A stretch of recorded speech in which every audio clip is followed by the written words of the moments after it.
Illinois legislators came back to Springfield, but session wasn't in. Rather, they were here for the Illinois State Fair. We'll talk about what went on Capitol View next.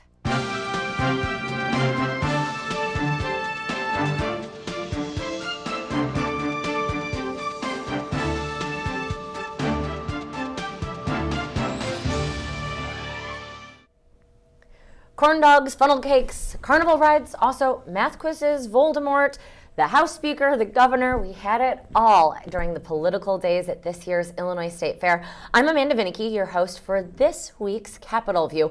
I'm regularly the State House Bureau Chief for NPR Illinois and Illinois Public Radio, with my couple of radio colleagues here today. On the far left here, we've got Dave Dahl. He is with WTAX and in the Capitol right next door to me, so come on by. Also, Brian Mackey. He is with Illinois Issues, NPR Illinois, jack of all trades, and an expert on talking about all of what we're hoping to touch on for this week's program. And we will go in order of how the state fair works. Basically, here's how it goes. If you are the governor of the state, you have something called Governor's Day, a time when all of your party brethren can come to the state fairgrounds and you rally on the lawn of the director's house. And then the next day, the party that didn't win the governor's mansion, they get their day. So we'll go in that order with Republicans coming up first. Brian, something that was, I think, the most obvious about the Republican day at the fair was this is where the Voldemort comes in. Explain why. What do I mean by that? Well, and I should caution that I have not actually read the Harry Potter books, but Which... I'm sorry to wound you.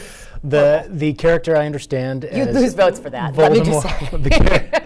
You were a politician. In case anyone in our audience has also not read the Harry Potter books, I am culturally aware enough to know that Voldemort is also known as he who shall not be named, or he who should not be named. Mm-hmm. And that basically was how the Illinois Republican office holders were treating the presidential nominee of their party, Donald Trump. You could ask them, some of them, like the House and Senate Republican leaders, would not say whether they were voting for him. One of them said, I'm not there yet. The other said, yeah, I'm not voting for Hillary, and that's all I'm going to say about it. Yeah, ballots are private, none of your business. You get the idea. They would rather put on a tie-dyed Bernie Sanders t-shirt and walk around than actually talk about Donald Trump. So it was noticeable for how little they said about their party's ostensible standard bearer this year. Dave, do you have anything to add there? I mean, he is the presidential ticket. Is this a sign that they're worried what it is going to do to down ballot races, having Donald Trump at the top there? I think the consensus among the Republicans that we saw is it certainly doesn't help to mention Donald Trump. And the whole idea, and I'm sure we'll get into this in the next half hour, of using an unpopular person as an albatross, I find highly fascinating, and Trump is just the one that you mentioned, but there are many more examples of that. Many more examples. We'll talk more later. Mike Madigan. Anybody else that you want to add, though? I mean, because Trump really does seem to be, it's in Illinois in particular, we're a blue state that, especially that trends that way in presidential years. You have some other statewide races there that are, I think, frightened because they'll be so close to that Trump name. But Hillary and Madigan and Rauner and Trump. Mm-hmm. It's the Trump, Rauner, Mackey agenda that you'll be voting for. Yeah, or it's right. the Hillary, Madigan, Amanda agenda that we'll be voting for. Mm-hmm. Is there any truth to that wisdom that he'll bring people down the rest of the ticket? Or, I don't know. I mean, it seems like we have those other statewide races. We have U.S. Senator race and also a race for comptroller. Seems to me, who's paying attention to a comptroller's race besides us? And for the U.S. Senate, maybe there have been some failures that can't be blamed on Trump. And Mark Kirk has a special take. He's kind of outside of that, the rest of the equation for the other office holders. Well, if you're going to get into the bare knuckles world of politics, I think the Democrats find Mark Kirk pretty easy to beat up on. You can see how closely he tries to align himself with Dick Durbin as bipartisan people. But again, more albatrosses. Tammy Duckworth was the director of Veterans Affairs under Rod Blagojevich, who's unpopular. In a sense, I was thinking about this actually. Sorry to interrupt, but that was her start in politics. I mean, she wouldn't be anywhere, really, were it not for that appointment. You're right. I got here in 2007, and she was already here as the Director of Veterans Affairs. I'm trying to remember what year she had her helicopter accident. I believe it was 2004. He kind of plucked her from relative obscurity. Wasn't all that long after she was shot down. Dick Durbin is the one who actually first kind of introduced her. It was to the first big politician. World. Yeah, he actually talked about that because he. So the Kirk people are saying that she's Blago's person, and in the controller race you mentioned, they want to hang Susana Mendoza with both Madigan and with Mayor Emanuel in Chicago. And of course, Munger was appointed directly by Governor Rauner. Right. I want to touch on the comptroller's race later, so we'll get back to that. Oh, I know you do. Oh, yeah. But more on Republican Day. Is there any danger in so many of the standard bearers of the GOP running from Donald Trump, given that basically, here's how it works. Both parties will have kind of breakfast meetings where the Republicans conduct official business. For the Democrats, it's a huge fundraiser, like 1,300 people there. And point being, that's kind of where you get a different sense of things. And at that party, at the breakfast, there were a lot of Republican county chairmen, folks who were just there, not office holders, wearing Trump hats, passing Trump buttons. I think the biggest danger is probably for somebody like Senator Mark Kirk, who's running statewide and really needs as many Republican voters as he possibly can get. I mean, as you pointed out, Illinois is still a blue state. He came into power in the year of the Tea Party, 2010, right? That's when he got elected to the U.S. Senate the first time around. And he really needs every Republican vote he can possibly get, as well as a lot of independents. And that's why we've seen him, as we said, sort of running away from Donald Trump as fast as he possibly can.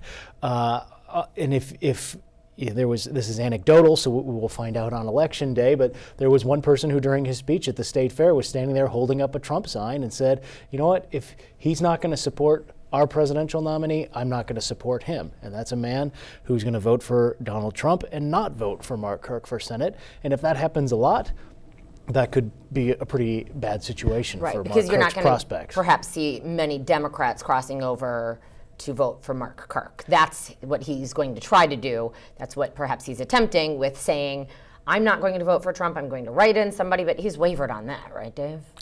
He has varied on who he's going to write in. He was going to write in Petraeus. He was going to write in Colin Powell. I think he's back with Petraeus.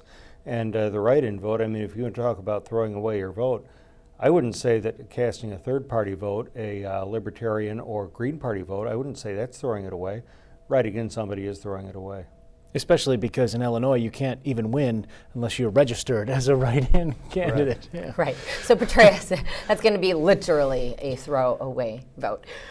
Anything else that we really want to take away from the Republican Day, as you noted? So they didn't want to talk about Donald Trump. They did want to talk about somebody else, and yet that was also kind of a he who shall not be named. What I'm basically trying to get at is that for a while now, we have seen Republicans try and hold out House Speaker, Democratic Party of Illinois Chairman Michael Madigan as the root of all evil in Illinois government. We saw some of that on Republican Day, but oddly, have either of you been able to figure this out? Instead, Governor Bruce Rauner directed his remarks at, quote unquote, the political machine, the Chicago machine, or sometimes not even the Chicago machine, sometimes just the machine. And he didn't even say Democrats. He didn't say Madigan. There was at one point when it sounded like he was going to say Madigan and sort of caught himself and remembered, oh, I'm not supposed to say Madigan, and sort of went back to saying machine. And what the communication strategy is there about doing it that way, whether I can only speculate, right? Is he trying to stay above the fray in some way? It strikes me as odd because at a time when he maybe would want to hold back from personally attacking Mike Madigan, like when they're negotiating legislation, trying to craft a budget, he goes all out, called Mike Madigan corrupt in one instance, famously about a year ago, and has really been harsh, said Mike Madigan drove this state into a ditch. The truth hurts. And then now when it's a much more political context and there's not a delicate negotiation, at least in the near term, hanging in the balance. All of these Republicans, and many other Republicans meat. who are sort of getting ginned up and certainly not afraid to say his name. The chairman of the Sangamon County GOP right here. Rosemary Long, yeah. Rosemary Long called him a bully, called Speaker Madigan a bully. And yet there was the governor not even using his name, but he was clearly the sort of star of the show. They were passing out campaign-style buttons, ostensibly about term limits, but they had a very old photo of a young Mike Madigan from 1971, I believe, the year he was first elected to the Illinois House of Representatives. I should have brought it. So. And he, saying that that's long enough and it's time to get him out of power. So he was, as we said, the kind of, as Dave put it, I think the albatross that they're trying to use. And we've certainly seen that in television advertising, mailers across the state, trying to tie Democratic politicians to Mike Madigan because he is, when you poll Mike Madigan's name, he's quite unpopular. Now, does that actually affect whether you are going to toss out Gary Forby, who's pretty well known in Southern Illinois, or John Bradley, or some of the people in the suburbs who, even though they are part of the same House caucus that Madigan is in charge of, never have voted for a tax increase, for example. I mean, they vote, a lot of Democrats vote their districts, and because they can kind of go away from the speaker when they need to, or perhaps even at his suggestion, that's why the Democrats have been able to expand to be such a big party in the legislature. And I just got to add there before we move on, because I also found it peculiar, just even when we pressed and I asked, there was a brief question and answer period with the governor out at the fairgrounds, and he kept on repeating machine, and I said, why aren't you saying Michael Madigan? What changed? And he just kind of ignored the question and moved on and kept talking. But it really was, to me, striking that he avoided at all costs saying the word Michael Madigan. As you noted, there were these pins for term limits. Dave, the governor is going all out with this term limits push, has put something like $500,000 into this. We now saw Republicans branding this Democrat Day at the fair as, quote, career politician day. They have buttons also with Dick Durbin's face on them, trying to say he's been around too long. And yet, both of the Republican leaders in the legislature have been here for nearly 20 years. I don't know, how does this message work? Or we did ask the Republican leaders about that, right? That's correct, and especially Jim Durkin in the House, he all but dared the Speaker and Democratic majority to call that bill for a vote. And let's see what happens. And besides that, Durkin said, I've only been leader a couple of years. Well, he's been in the House for close to 20 years, and the idea that the governor's pushing is it would be 10 years cumulative as a member of the legislature. Yeah. And I dared both Durkin and Radonio in the Senate to, if they're that big on term limits, take the lead, stand up, say, I quit, goodbye. And Durkin especially seemed to think I was putting him in some kind of a trick bag. He said that he wouldn't do it without it being the law. Now, certainly the voters of his district could turn him out, which is what many of the Democrats say is the real way to do term limits. Right. And I would just add, I thought, as you pointed out, Dave, the answers of the two Republican leaders were very instructive. This is sort of a political sideshow. There's no way that term limits can possibly legally in Illinois be enacted any time before 2018 at the earliest. It has to go to the voters. It's too late to get a constitutional amendment added to this fall's ballot. So the earliest you get them voted on is 2018. The earliest somebody would be put out after 10 years then would be 2028. House Speaker Madigan will be in his 80s at that point. Jim Durkin was asked, as you pointed out, Dave, he's been in about 20 years. He was asked, well, then, you would only have about 10 more years left. You've been in a long time. And he said, well, I'm not making a career out of politics, which I thought was an interesting statement from somebody who's been in politics for 20 years, has run and failed to defeat Dick Durbin for the U.S. Senate. Christine Radonio, on the other hand, the Senate Republican leader, I thought had a more honest answer, which is, look, I've been in for 20 years, and obviously if I thought term limits was a good idea, I wouldn't have made this a career. I think there are people in office who realize that there is value to experience in lawmaking. It just happens that that is a very unpopular stance among the majority of voters in this state. It turns upside down the idea that you need experience. If I went up to Durkin's law firm and said, "May I have a job, please? What kind of experience do you have?" "None." Right. They'd turn me out on my rear. And it's the exact opposite. This, I don't want to call it a canard, but this thread that the governor keeps pushing, that we need new people, we need a rotating cast, come in, do your service, and leave, where there have been story after story, anecdotally or not, places like Missouri. The lobbyists are former lawmakers who show the leaders what to do. It seems like in Missouri, the Speaker of the House changes about every term, unlike here. In New York, you have access to a special senator's hallway if you're a former senator, even if you're a lobbyist who's a former senator. So there are many ways to look at this where there's more to it. It's not as easy as you think. It's just like this balanced budget or no pay for the lawmakers. Who's to say what a balanced budget is or isn't? There is no way, and that's why there's no way that law, if it's even passed, would be effective. And yet, you can understand where the average voter thinks, wait a minute, what do you mean there's no such thing as a balanced budget? I know that my checkbook or my credit card accounts have to match. Of course, that doesn't take into account lapse period spending and all these very confusing special funds. Right, and all the different ways that government money is much more complicated than a personal bank account. Of course, as you know, Dave, it's a good issue for politicians. It's very popular among the voters, and that's why they keep pounding on it. So what we're talking about here is a new proposal introduced by the Comptroller Leslie Munger, who, as we kind of noted, was appointed by Republican Governor Bruce Rauner after Judy Bart Topinka had won that office in the election and then passed away before she was sworn in. That allowed the governor to appoint somebody to the position.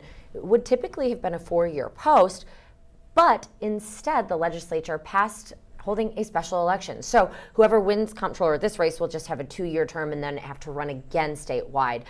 Munger's trying to hold on to that seat, and she gave us a glimpse into how she's going to do it this week. She said, number one, that she isn't going to win any popularity contest with legislators, but here's the thing, she wants to win it with voters, of course, and that is why she has put them in a big stack of overdue bills, and legislators have only gotten paid once since, what was that, June?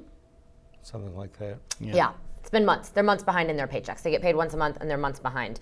And I think they got the April payment. Yeah, that's it. In June, they got their yeah. April payment. They have not gotten paid for May, June, July. And actually, you've seen one legislator, who just a couple weeks ago stepped down saying that he needed to make more money. He's 45, I think, and with 4 kids, and that it was time that he needed to make more money, even though he also has a side job. A lot of these a main job as a lawyer. Right. Yeah. And so Leslie Munger now taking that a step further and saying that she wants legislation that would say no pay, retroactive or otherwise, for legislators unless there is a balanced budget. So that's what we're talking about here. Could this be a winning strategy for a race that nobody's paying attention to? I mean, she's presumably going to have a lot of money to put into campaign ads, right, guys? They both will. Yeah. By the time it's said and done, and you think Mendoza will be able to match Munger in spending? I don't think she has to match. There will be money at her disposal, but I don't think you need to match. I think you need, several million to cover the state. And I think, as we saw in the last cycle, it's possible to get too much, to get burned out on it. How many people do you hear, besides me, say, I want to see more campaign ads. I don't want this to be over. It'll be by the traditional old school start of campaign season, Labor Day. Everyone's going to be ready for this to be over. And for 16, we're talking about 16 and 18 at the same time, and they're counting on these easy to say, easy to remember nuggets for you to think about whether they're doable no budget, or not. No pay. And the whole thing, which, coming back to the teenage Mike Madigan, who is on a campaign button, I think what the Republicans have had a hard time communicating, what they want to communicate, is the real problem is Madigan, And to attack that problem, you need to vote for so-and-so, because what I think they may lose sight of is when most of us in Illinois go to the ballot, Mike Madigan's name is not on it. Yeah. Well, I won't vote for Mike Madigan then. Okay, you've convinced me. In 117 out of 118 House districts, we don't really get a say on whether Mike Madigan gets to go. No. And then it's just the majority. It's the Democrats here who vote him in as Speaker. Yeah, Right. and I know we need to get to Democrats' Day as well. Yeah. But before, I just want to say one other thing that I think could factor into the controller race is the top of the ticket. This is a pretty low profile race in a Right. presidential election year, but because it is a statewide race, it's high on the ballot. So you're going to choose Trump, Kirk, and Munger, and then your congressperson, or then you're going to choose Clinton, Duckworth, and Mendoza. And if you're somebody who has heard Trump's comments that Mexicans are coming in and they're rapists, and you're worried about the country going in that direction, you decide to vote Democratic, maybe the name Mendoza appeals to you more. And so this is one of those races that I think could be more affected by whether people are voting against Trump or voting for Trump or voting for or against Clinton. Now look, we're in a situation where people didn't vote for Jim Ryan because they confused him with George Ryan. Absolutely. I think there's a lot of what's the word? Low information. Low information, yeah. And I would guess that, the controller, well, it looks like comptroller. How many people know what the comptroller does? Nobody. They're both women. They both have the letter M in their last name.